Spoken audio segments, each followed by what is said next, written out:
Good evening, everyone. Hello, and welcome to Willingness Wednesday. I am your coach, BVon Squires, and today we are sponsored by Spirit Source Connection. Hello, I am so glad you're here. Oh my goodness, it's so good to see everyone.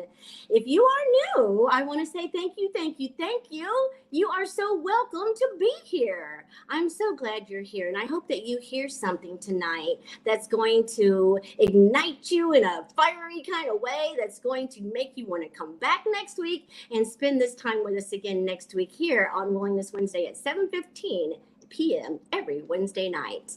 Okay, and if you are returning, I want to say thank you so much. You know, I could not do this without you, and I thank you for allowing me to be your coach. Thank you for your love and support.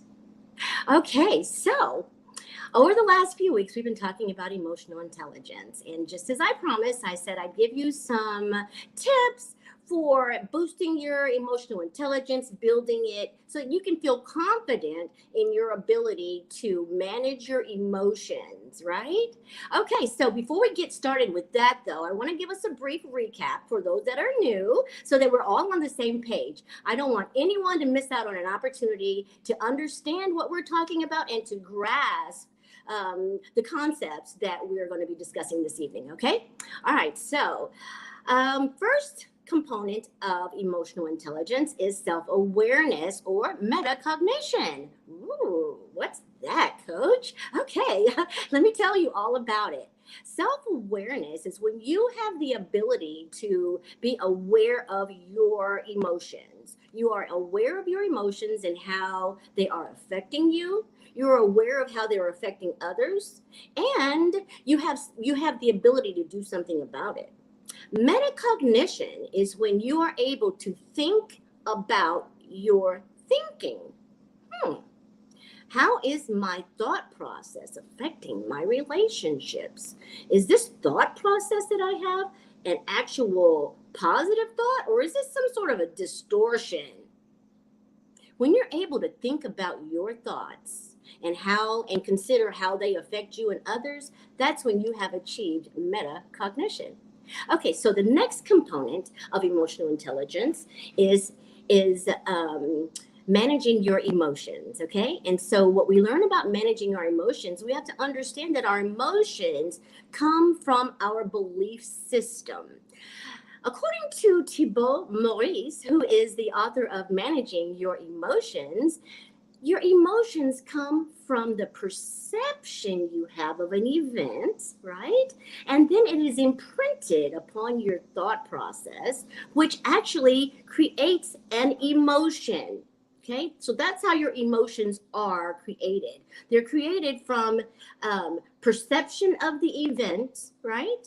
And then you're going to interpret the event. That's where your perception comes in. You're interpreting the event. And then when you identify with that perception, you're actually adding a thought to it. And when you add that thought to your perception, then you're going to have your emotions, okay? That's what's going to cause you to have emotions.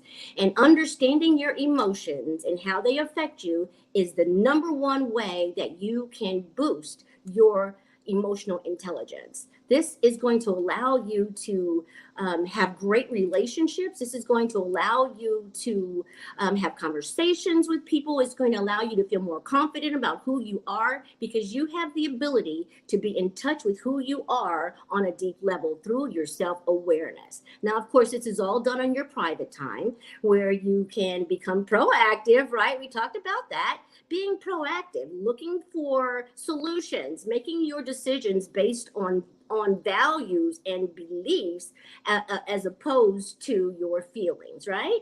And so that's another way that you can enhance your emotional intelligence. The next thing we want to talk about is self-motivation. Self-motivation is another component of emotional intelligence, okay? And so what we learned here is self-motivation can happen once I know who I am. I can't motivate myself if I don't know who I am, right? And so knowing who I am happens also in my private time.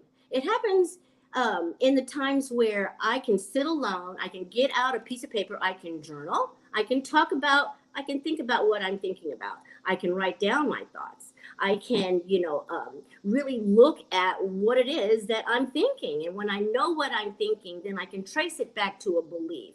And that is what I want you to know most tonight, is that your thoughts are the only place that you can actually enact change. You cannot enact change in the event that you perceived, no, because it's already happened. You cannot enact change in the emotions that you felt, because they've already been created. They have already been ingrained in you. So the only thing that you can really change is your thought process. And so that's what I want you to know about this process, about the emotional intelligence and how you can enact change. Okay? Now we're going to move on and we're going to talk about the empathy. Empathy is another component of emotional intelligence. Empathy allows us to communicate with another person through our emotions. It's a wordless language, but somehow you can feel what the other person is saying. Somehow, if you have an open mind, see, open-mindedness is very essential to empathy, because I have to be able to walk a mile in someone else's shoes.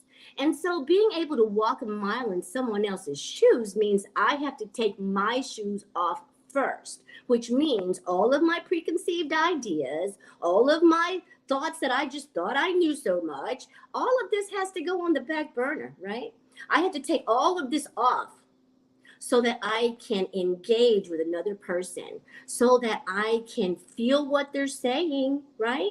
Because what we understand is what a person says, the words are only 30% of what they're really saying. The other 70% comes from the body language, comes from the nonverbals, the tone, the facial expressions. This is how the rest of the conversation can be delivered and can be picked up on. Is that 70%, right? That 70%. So critical, because how many times have you seen someone slump down, head down? It's easy to see that that person is not very happy. It's easy to see that that person has something going on within them that has them feeling kind of sad, kind of low. You can see it from their disposition, right? A lot of times when people communicate with us, they might not know how to get it out. But if you have emotional intelligence, if you have the ability to apply empathy, then you're going to be able to understand this person and connect with them on a deeper level. Okay? Now, the other thing I want you to know is that having an open mind, I just said that having an open mind is very critical to this process. So now we're going to jump on in and talk about these actionable steps that you can take to help build your emotional intelligence. Okay? This is the fun part. I was so excited about this. I couldn't wait to get here and tell you about all of these new things that you can implement into your life. And I want you to implement them, and then I want you to come back and let us know how it worked. Please email me or call me or text me and let me know if you have implemented any of these steps into your regimen for emotional intelligence. Okay? All right. Here's the first one. The first one is mindfulness meditation. Now, this is probably, out of all of the steps that I have for you tonight, mindfulness meditation. If you only pick up one of them, make it the mindfulness meditation. What mindfulness meditation does is it helps you to reduce your anxiety. It helps you to reduce depression. It also helps you to reduce stress, while at the same time, it improves your self-awareness. It improves your awareness of your emotions. And it also helps you to perform under pressure, which all of these help to boost your emotional intelligence. Okay? Now, the second one I have for you is writing down that emotion. What we know about emotions is that they can be so charged, right? Whether that emotion is anger, fear, jealousy, rage, grief, no matter what that emotion is, if it is a charged emotion, it has the ability to activate the amygdala. Now, the amygdala is not a nice place to be. Now, it feels nice there because you're kind of sugar-coated over everything. It's not reality. The amygdala is operating from the subconscious mind, and the subconscious mind has nothing in it that is new. The only thing in your subconscious mind is everything that you have picked up over the past, right? So when you are in the amygdala, when the amygdala has control over your thought processes, over your mind, you are in your subconscious, and you can't even move forward from that place. It's like a loop.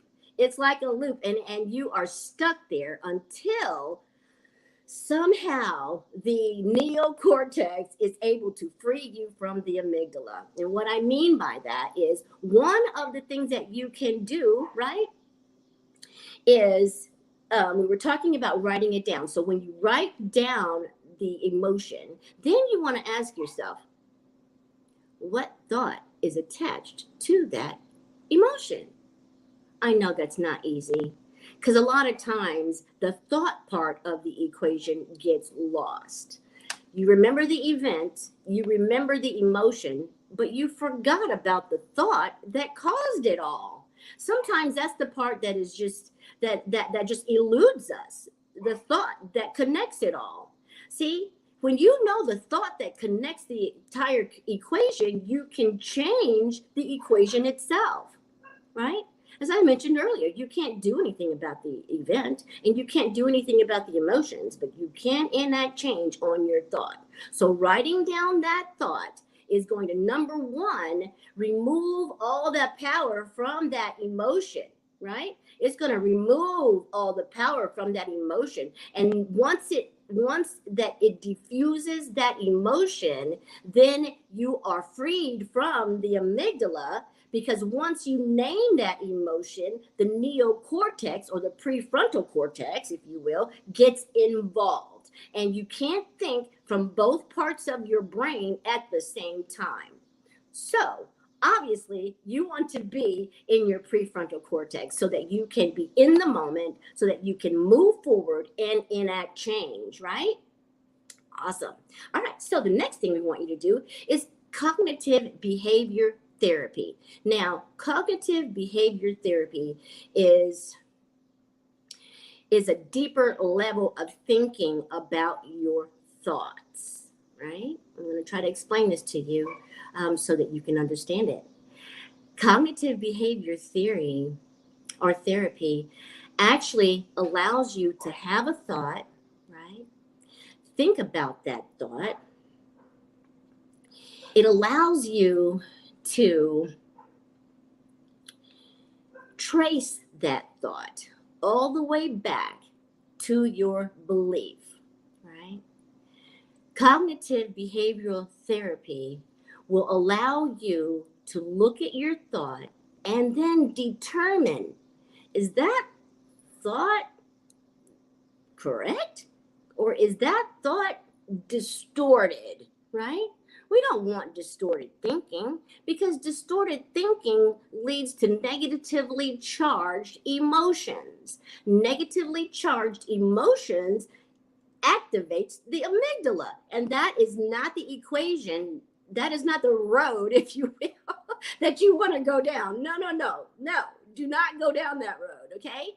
So distortion in your thought process can happen in so many ways. There are over, I don't know how, endless ways that your thoughts can be distorted. Now, here are a couple.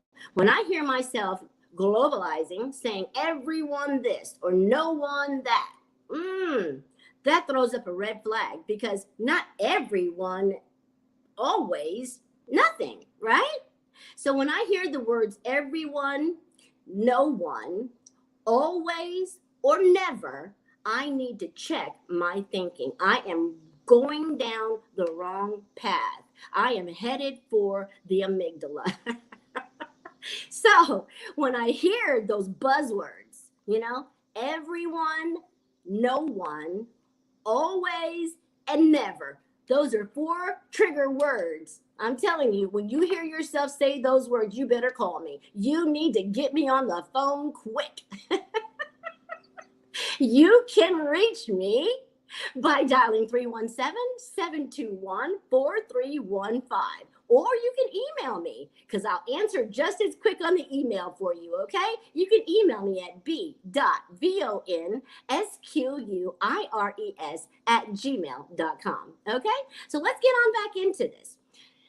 When you hear those words, you want to definitely call me or get a notepad out so you can start trying to figure out where your thoughts are trying to take you. You don't want to go down to the amygdala. You just don't want to go there, okay? All right, so the other thing I want you to do is, here we go. Now, I want you to understand this because it's so important. If you don't get anything else, I want you to get this, okay? We already talked about the globalizing. We already talked about, making a mountain out of a molehill. This also goes back to my belief system. I somehow believe that things aren't supposed to be difficult. I somehow think that things are supposed to go my way. Well, that is a distorted way of thinking. That is not a healthy belief system, right? And that is also going to lead me to some negatively charged emotions, which is going to activate the amygdala. Again, you don't want to go down that path. The other way is entitlements, okay?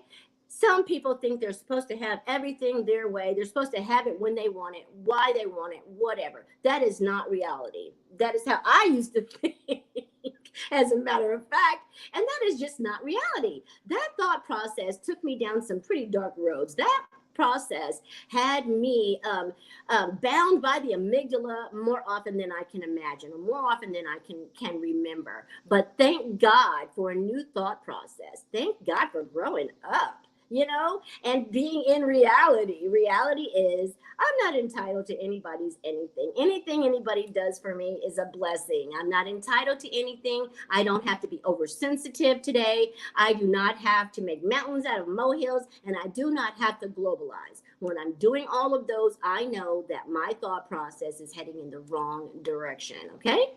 All right. And so the other thing I want you to remember is that the event that happens leads to the thought, right?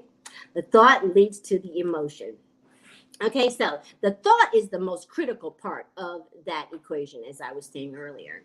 Okay, now there's another way that you can boost your emotional intelligence. You can change your physiology. And what that means is, let's say, for instance, you're having a negative thought, you catch yourself globalizing, or you catch yourself going down the wrong path, headed for that amygdala. I tell you what, if you got a mood that you want to shake it up, you can get up and you can just actually shake. Just shake it off,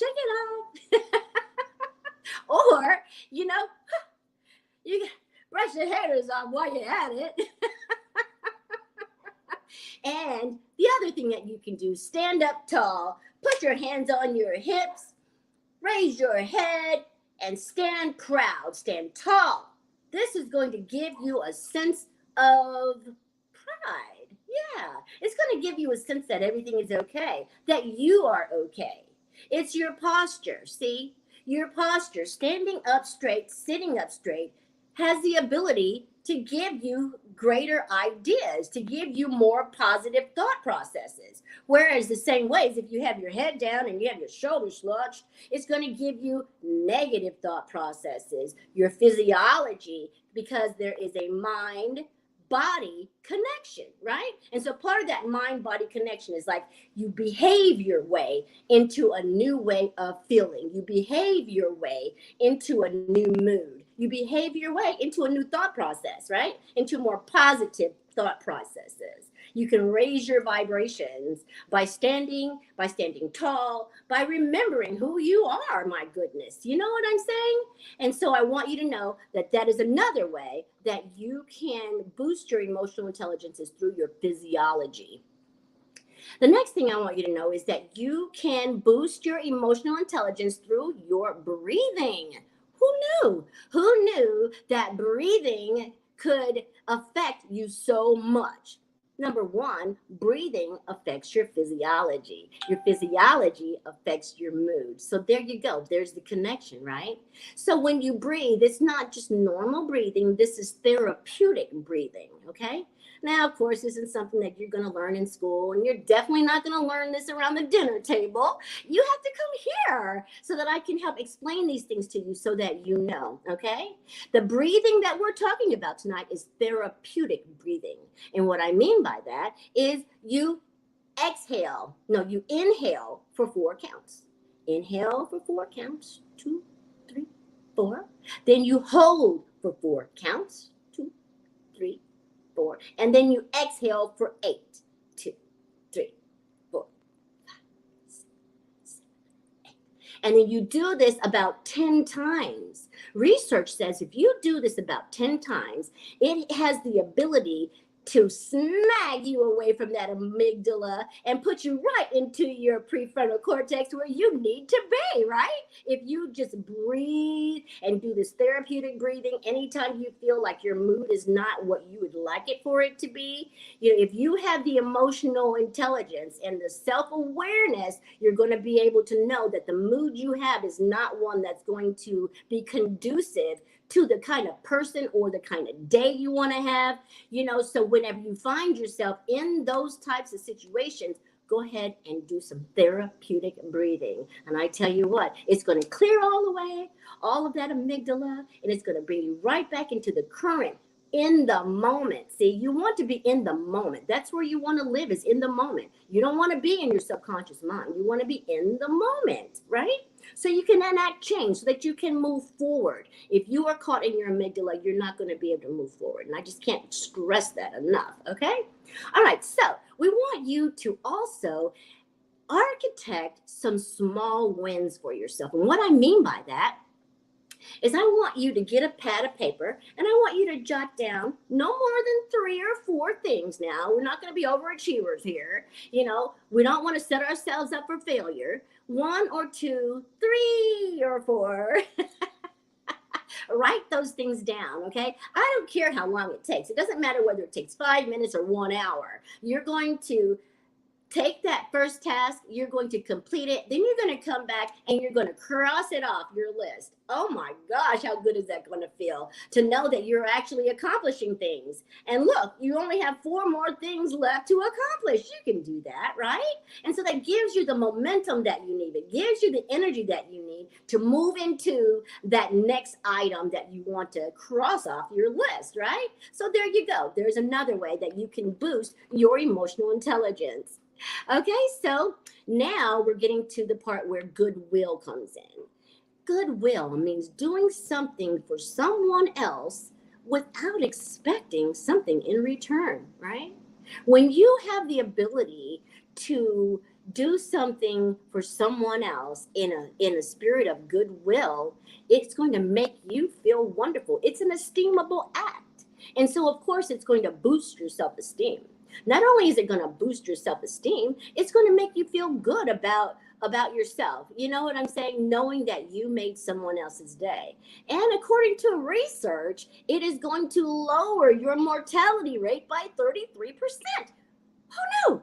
Who knew that helping someone, through the spirit of goodwill would actually be good for your life? Reducing your mortality rate by 33%. Wow, that was a really huge one. I was happy to see that because I'm always doing something for someone, and I love doing it because it makes me feel so good.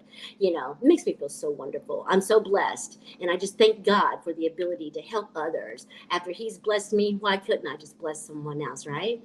All right, guys. The last thing I want to tell you is about the attitude of gratitude. Woo-wee! I tell you what, that gratitude has the ability to turn your lack into more than enough. It has the ability to turn your down days into sunshiny days. I tell you what, if you will take the opportunity to start thinking about things that you're grateful for, watch and see what it does for your energy. Watch and see what it does for your mood.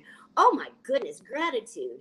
I tell you what, gratitude is one of my go-to principles. It is one of my go-tos. When I feel myself not feeling like myself, I am first to say, oh my God, I am so grateful to be alive. I'm so grateful for my thinking. I'm so grateful for my hands. I'm grateful for my eyes. I'm so grateful for the roof over my head. I'm so grateful for my connection with God. I'm just so grateful for the angels. I'm so grateful for, a healthy lifestyle. So many things that I can be grateful for. And so what I like to do is I like to go from A to Z and talk about the things that I'm grateful for. A, awareness. I'm grateful for awareness, right?